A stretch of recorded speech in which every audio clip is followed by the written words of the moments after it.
Netflix पर कुछ दिन पहले ना एक बहुत अच्छी science fiction web series release हुई थी। उस सीरीज का नाम है थ्री बॉडी प्रॉब्लम्स। ये सीरीज के सभी एपिसोड्स मैं देख चुका हूँ। सीरीज को देखने के बाद मुझे ना सीरीज काफी ज्यादा अच्छी लगी देखने में। एक परफेक्ट साइंस फिक्शन सीरीज को कैसा होना चाहिए, थ्री बॉडी प्रॉब्लम्स एकदम परफेक्ट एग्जांपल है साइंस फिक्शन सीरीज का। इस सीरीज की कहानी भी मुझे अच्छी लगी देखने में। और कहानी कुछ ऐसी बताई गई है कि कुछ साइंटिस्ट की है ना मौत हो रही थी, पर उनकी मौत होने से पहले उन्होंने एक वर्चुअल रियलिटी गेम खेला था। तो कुछ साइंटिस्ट वो गेम को खेलने का ट्राई करते हैं, बट वो गेम इतना ज्यादा रियल है कि ऐसा लगता ही नहीं कि हम गेम खेल रहे हैं। ऐसा लगता है कि हम कोई असली दुनिया में है। तो एक साइंटिस्ट मरता है, फिर उसके बाद दूसरा साइंटिस्ट भी मर जाता है।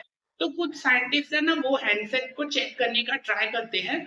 तो चेक करने के बाद मालूम पड़ता है कि ये हैंडसेट को जिसने भी बनाया है, इसको बनाने में जो टेक्नोलॉजी का यूज हुआ है, वैसी टेक्नोलॉजी हमारे जमाने में अभी तक आई नहीं है। ये तो फ्यूचर की टेक्नोलॉजी है जो कि बहुत साल फ्यूचर में से कहीं से आया है ये हैंडसेट। ये भी सुनने में थोड़ा आपको अजीब लगा ना। मतलब फ्यूचर से कोई बहुत ही एडवांस टेक्नोलॉजी बना के कोई वीआर हैंडसेट भेजता है पुराने सालों में। ये सुनने में अजीब लगा ना आपको, बट सीरीज में ऐसा ही दिखाया गया है। तो साइंटिस्ट उस हैंडसेट को ट्राई करने का कोशिश करते हैं बट मर जाते हैं। तो उस हैंडसेट के जरिए ऐसा पता चलता है कि इस हैंडसेट में जो गेम बनाया गया है उसके जरिए पता करना है कि थ्री बॉडी प्रॉब्लम्स आखिर है क्या।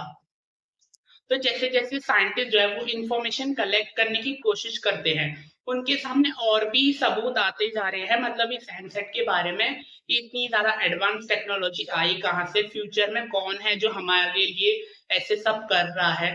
तो जैसे ना देश में और भी चीजें होती रहती है।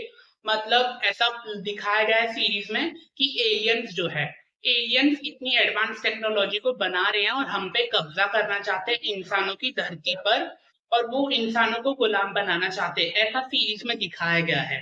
तो सीरीज की भी कहानी कुछ ऐसी बताई गई है कि बहुत सारे लोगों को है ना देश में ऐसी अजीब अजीब चीजें होती रहती है। जैसे कि आधी रात में तारों का झपकना, मतलब आसमान झपकते हुए दिखाई देता है। ये होना आपको सुनने में थोड़ा अजीब लग रहा होगा कि तारों का झपकना ये कैसे हो सकता है, बट ये सीरीज में दिखाया गया है। और आधी रात में आसमान जो है वो झपकता हुआ दिखाई देता है, ब्लिंक होता हुआ दिखाई देता है। तो ये हो गया पहला संकेत, एलियन आना चाहते हैं इंसानों की धरती पर कब्जा करने के लिए। और दूसरा संकेत क्या दिखाया गया है सीरीज में कि आसमान में इंसानों को आधी रात को एक बहुत बड़ी आंख दिखाई दे रही है जो कि इंसानों पर नजर रख रही है। तो ये हो गया दूसरा संकेत कि एलियंस बहुत ही जल्दी आने वाले हैं इंसानों की धरती पर कब्जा करने के लिए। तो जैसे जैसे साइंटिस्ट इंफॉर्मेशन कलेक्ट करने की कोशिश करते हैं ना कि अब हमको ये एलियंस हम पर कब्जा करने के लिए आने वाले हैं तो हमें इनको रोकना होगा। तो साइंटिस्ट पता करने की कोशिश करते हैं तो उनको एक इंफॉर्मेशन मिलती है कि एलियंस अभी नहीं आने वाले, मतलब एलियंस आना शुरू करेंगे तो उनको इंसानों की धरती तक पहुंचते पहुंचते 400 साल लग जाएंगे। सुनने में आपको भी थोड़ा अजीब लगा ना, 400 साल लग जाएंगे। और साइंटिस्ट अभी से तैयारी कर रहे हैं एलियंस के साथ लड़ाई करने की। तो साइंटिस्ट भी यही सोचते हैं सीरीज में कि 400 साल के बाद आएंगे तो हम इतना क्यों टेंशन ले रहे हैं, जब तक हम इंसान जिंदा भी नहीं रहेंगे हम तो मर जाएंगे। तो फिर क्यों इतना टेंशन लेने का, शांति से रहो, मतलब कुछ टेंशन ही मत लो। बस साइंटिस्ट है, दिमाग वाले तो होंगे ही ना। सभी साइंटिस्ट मिलकर बोलते हैं कि हम मर जाएंगे बट हमारी जो फ्यूचर की जनरेशन है उनको तो ये सब सहन करना पड़ेगा। तो उनके लिए हमें एलियंस को रोकना होगा, एलियंस के साथ लड़ाई करनी होगी, उनके साथ तैयारी करनी होगी कि उनको किस तरीके से रोक पाए एलियंस को।